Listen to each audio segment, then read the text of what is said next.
안녕하세요. 오늘은 박근혜를 비난하는 4가지 유형에 대해 탐구를 시작해 보도록 하겠습니다. 촛불 마녀 사냥 때부터 지금에 이르기까지 박 대통령을 집요하게 깎아내리는 여론이 끊이지 않고 있습니다. 이 여론을 가만히 들여다보면 4가지 유형을 벗어나지 못한다는 사실을 알 수 있습니다. 이 4가지 유형을 열거해보면 다음과 같습니다. 첫째, 박근혜는 자유주의 원칙 또는 우파적 가치에 맞지 않는 대통령이었다는 비난입니다. 둘째, 쪽수 논리 또는 대세 영합주의, 진영 논리, 포퓰리즘입니다. 탄핵의 진실은 묻어두고 묻지마식 통합을 하자는 논리. 박근혜가 어찌됐건 국민의 신뢰를 잃고 정권을 문재인에게 넘겨줬으니 정치적 책임이 있다는 논리가 이에 해당합니다. 셋째, 공포입니다. 선거에 앞서 보수 통합을 이루지 못하면 좌파가 영구 집권한다. 주한미군 철수하고 미국이 한국을 버린다. 와 같이 애국심으로 포장되어 있지만 사실은 이런 얘기들을 떠드는 사람들의 기저에 흐르는 심리는 자신의 정치 생명이 끝날지도 모른다는 공포입니다. 넷째, 여성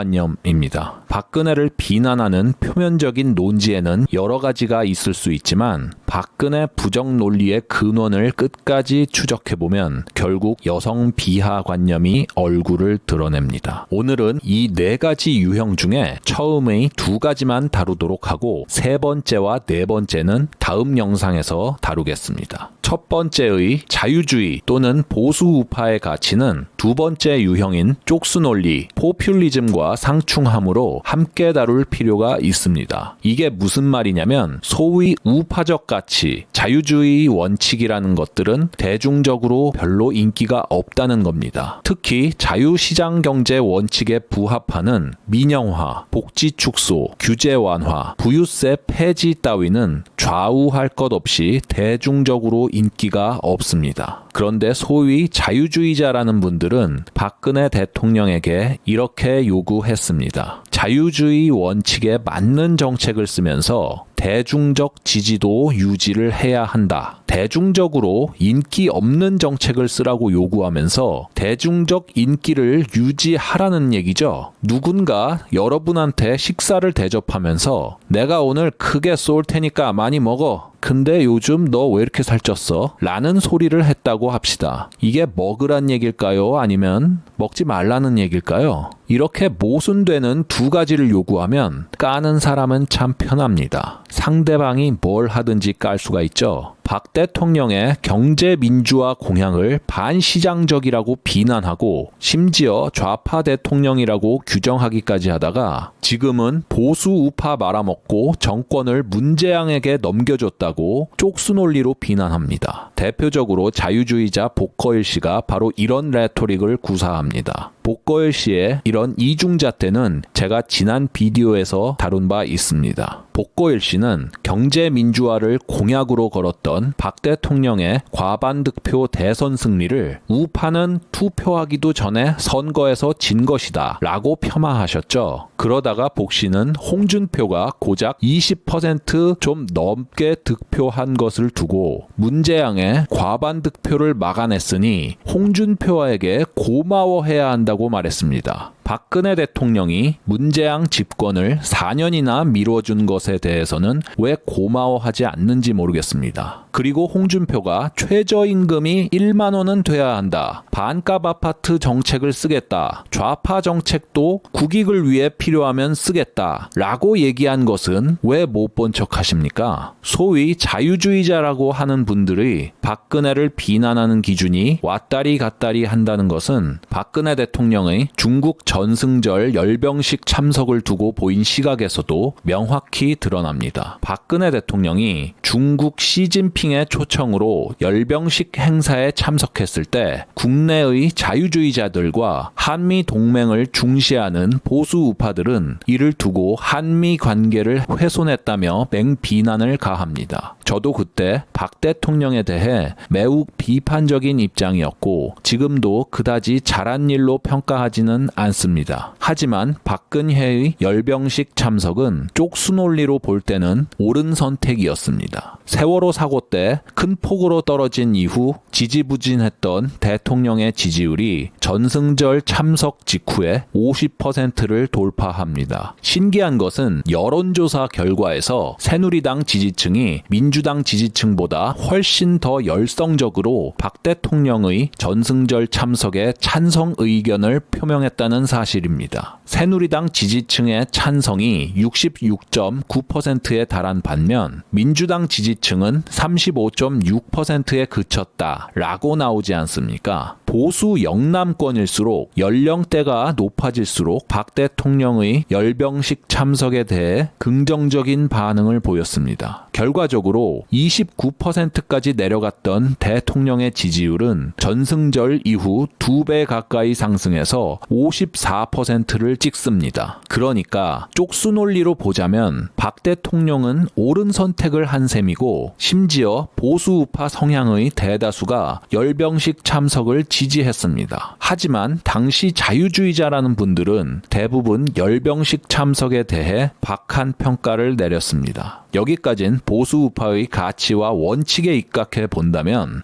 그럴 수 있다고 생각합니다. 그런데 대통령이 탄핵당하고 문재양이 집권하자 자유주의자라는 분들이 줄곧 외쳐왔던 자유주의, 진실 존중, 보수 우파의 가치가 어느새 온데간데 없고 닥치고 보수 우파 통합이라는 쪽수 논리로 떼창을 부르기 시작합니다. 이들은 한결같이 탄핵은 부당했으나 정권을 문재인에게 넘겨준 정치적 책임이 박근혜에 있다라고 얘기합니다. 여기에서 정치적 책임이란 국민들의 지지와 신뢰를 유지해야 할 정치인으로서의 책임을 의미합니다. 그런데 이분들한테 박 대통령이 국민들의 지지와 신뢰를 잃은 이유는 박 대통령 잘못이 아니라 언론의 거짓 선동과 새누리당 정치인들의 사기 탄핵 추진 때문이잖아요. 라고 따지고 들면 어찌됐건 정권을 잃은 건 대통령으로서 정치적 책임이 있는 거야 라고 얼버무립니다. 결국 옳고 그름, 참과 거짓을 따지는 일은 내팽개치고 순수하게 쪽수 논리로 가자는 거죠. 제가 아주 유명한 자유주의자 두 분의 글을 소개합니다. 이 글을 작성한 분들의 실명은 제가 당장은 밝히지 않겠습니다만 조만간 따로 정중히 모시도록 하겠습니다. 자, 제가 일부를 읽어보겠습니다. 탄핵의 덫의 굴레를 벗어나는 지혜가 필요합니다. 우파 내부에서 탄핵 반대와 찬성 여부를 따져 묻고 배신자 논쟁에서 벗어날 수 없으며 저들은 우파 분열에 의한 지배의 전략에 말려들 것입니다. 저들이 바라는 탄핵 굴레의 탈출이 필요하다. 이게 무슨 뜻이겠습니까? 우파가 계속 탄핵의 옳고 그름을 따지면서 배신자 논쟁에서 벗어나지 못하다가는 좌파가 의도하는 분열에 의한 지배 전략에 말려든다고 말하지 않습니까? 또 다른 자유주의자의 글을 보시죠.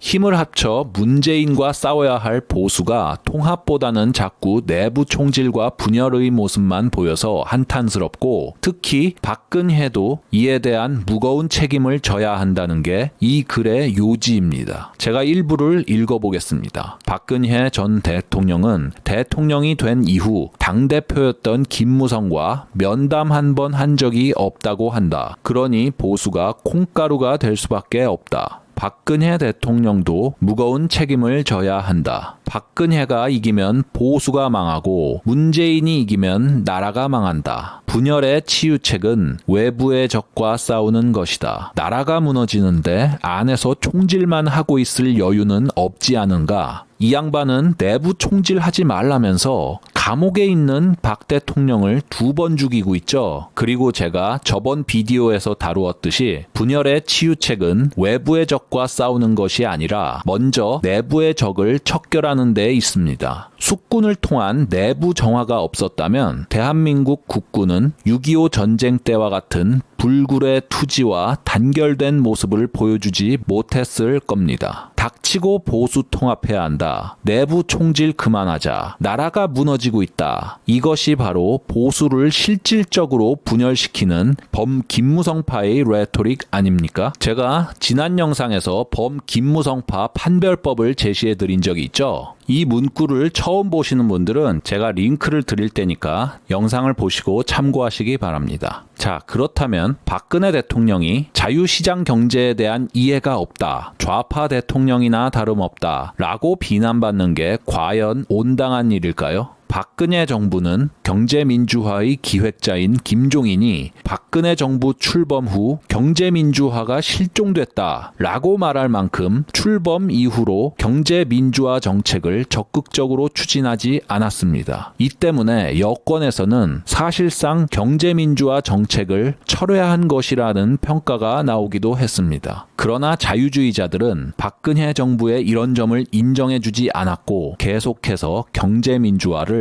박근혜 비난의 소재로 활용해 왔습니다. 특히 복거일 씨는 촛불 마녀 사냥에 적극적으로 동참하는 가운데 경제민주화로 박근혜를 씹었습니다. 박근혜 정부는 출범 첫 해부터 17조에 달하는 코레일의 부채를 해결하기 위해 철도 개혁에 박차를 가합니다. 철도 노조는 이에 역대 최장기 파업으로 저항합니다. 박근혜 정부는 이러한 파업에 단호히 맞섬으로써 최연혜 코레일 사장의 철도 개혁 및 경영 혁신에 힘을 실어줬습니다. 그 결과 코레일은 출범 9년 만에 처음으로 영업 흑자 1,000억 원대를 달성하였고 그 다음 해에도 1,000억 원대 영업 흑자를 달성해 2년 연속 흑자를 기록합니다. 박근혜는 또한 민주당과 야합하여 보수 정권을 흔들면서 좌파 정책의 시행을 촉구한 유승민의 시도를 철저히 차단했습니다. 유승민은 박근혜 정부 첫 해부터 증세와 복지 확대를 주장하며 박근혜 정부를 흔들기 시작합니다. 유승민은 또 문재인이 추진하던 사회주의적 법안과 거의 동일한 법을 제정 추진하면서 이렇게 말합니다. 여야가 비슷한 것을 할수록 더 좋은 게 아니겠나. 민주당의 김부겸은 유승민이 추진하려는 사회주의적 법안에 대해 찬사를 아끼지 않았습니다. 유 의원이 미래지향적인 발상과 노력을 하고 있는 데 대해 환영한다. 박근혜 대통령도 유승민 의원의 주장을 전향적으로 검토해 주시길 요청한다. 2015년에 새누리당 원내대표의 자리에 오른 유승민은 아예 노골적으로 민주당의 원내대표 노릇을 합니다. 재벌도 개혁에 동참해야 한다. 박근혜 정부의 증세 없는 복지는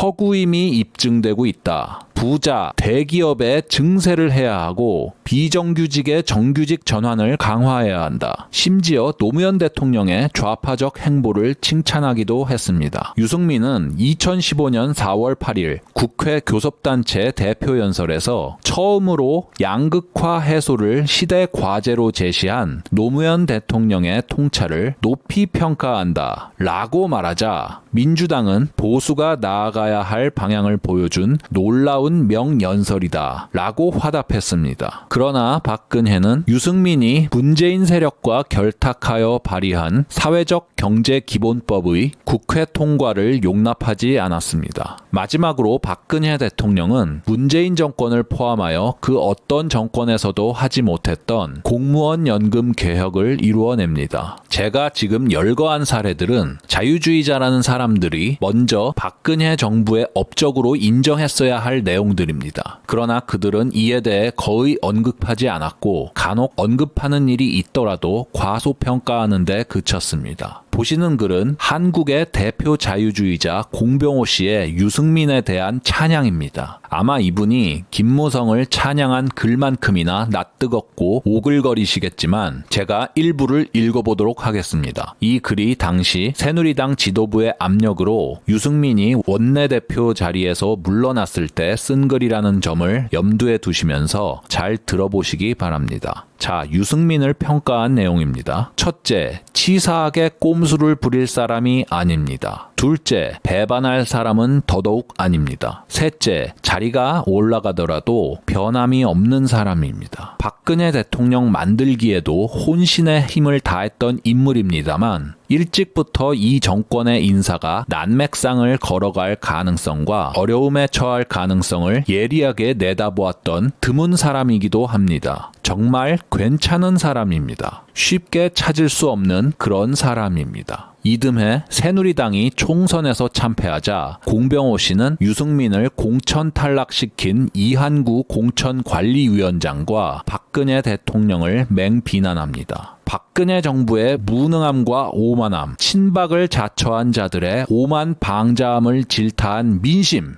유승민 의원 퇴출시키기에서 보여준 이한구 위원장의 도리의 어긋남, 이한구 위원장에 대한 불만과 분노는 곧바로 그 뒤에 계신 박근혜 대통령의 용렬함에 대한 불편함임을 알았어야 했습니다. 이분은 책을 많이 쓰셔서 글을 어느 정도 잘 쓰실 것 같은데 문장 쓰기가 좀 엉망인 것 같습니다. 이한구 위원장이 유승민을 퇴출시킨 것은 도리에 어긋난다 라고 표현하면 참 좋았을 텐데 이분은 문장을 굉장히 이상하게 쓰시는 것 같습니다. 용렬함에 대한 불편함임을 알았어야 할, 이것도 참 이상한 문장 쓰기죠. 이분을 위한 국어교실을 또 열어야겠네요. 마무리하겠습니다. 저는 경제민주화라는 말 자체에 혐오감을 가지고 있을 정도로 경제민주화에 대해서 부정적으로 생각합니다. 그러나 박근혜 대통령의 경제민주화 공약은 조금 다른 관점으로 볼 필요가 있습니다. 이명박 정부 4년 차인 2011년 말에 한나라당은 큰 위기를 맞습니다. 한나라당 최구식 의원의 보좌관이 선관위 서버를 디도스 공격한 사실이 드러나면서 한나라당은 총선과 대선이 연달아 실시되는 2012년에 국회와 정권 모두 넘겨줄 위기에 처합니다. 게다가 대권 욕심에 서울시장 자리도 박원순에게 넘겨준 안철수가 북유럽식 복지 모델을 앞세우면서 포퓰리즘 경쟁에 불을 당겼습니다. 박근혜 대선 캠프도 이러한 복지 확대 열풍에 어느 정도 편승하지 않고서는 대선 승리를 장담하기 힘들었습니다. 박근혜가 순수한 자유시장 경제 원칙을 고수했다가 2012년 대선에서 문재인에게 패했다면 잘나신 자유주의자들께서 책임질 수 있었습니까? 문재양 집권 2년 반 만에 대한민국은 경제, 외교, 국방 모든 면에서 파탄의 상태로 가고 있습니다. 문재양이 2013년에 도래했다면 지금의 상황보다 나았을 것이라고 누가 장담할 수 있을까요? 박근혜는 정치인입니다. 정치인은 언제나 소신과 지지율 사이에서 고민을 해야 하는 존재입니다. 박근혜는 경제민주화 공약을 걸고 대통령에 당선됐지만 박근혜 정부 출범 이후 경제민주화는 사실상 철회되었고 더 이상의 무차별적 복지 확대, 포퓰리즘의 열풍에는 제동을 걸었습니다. 그러나 자유주의자들은 경제민주화 공약에 대해서는 포퓰리즘에 편승한다. 박근혜는 자유시장 경제의 원리에 대한 이해가 전혀 없다. 라고 비난하다가 지금에 와서는 탄핵은 부당했지만 정권을 넘겨준 정치적 책임이 있다. 우파는 전략적으로 뭉쳐야 한다. 김무성이나 유승민도 정치적으로 챙겨줬어야 한다. 라는 등의 순수한 쪽수 논리에 근거하여 박근혜를 비난하고 있습니다. 뿐만 아니라 이들은 박근혜 정부의 철도 노조에 대한 단호한 대처, 공무원 연금 개혁 추진 등 자유시장 경제에 부합하는 행보에 대해 긍정적인 평가를 내리기는커녕 철저히 외면하거나 문재인 세력과 결탁해 사회주의적 법안을 추진한 유승민을 편들어주고 옹호하였습니다. 결론적으로 이들은 마음속 깊이 박근혜를 업신여기고 있었고 자유시장의 원리는 박근혜를 비난하기 위한 허울 좋은 구실에 지나지 않는다는 점이 본 영상을 통해 드러났습니다. 또한 이들이 궁극적으로 추구하는 것은 원리 원칙에 입각한 정당성이 아니라 비겁하고 얄팍한 쪽수 논리와 기회주의임이 입증되었습니다. 다음 영상은 박근혜를 비난하는 4가지 유형 중 나머지 2가지에 대해 다루도록 하겠습니다.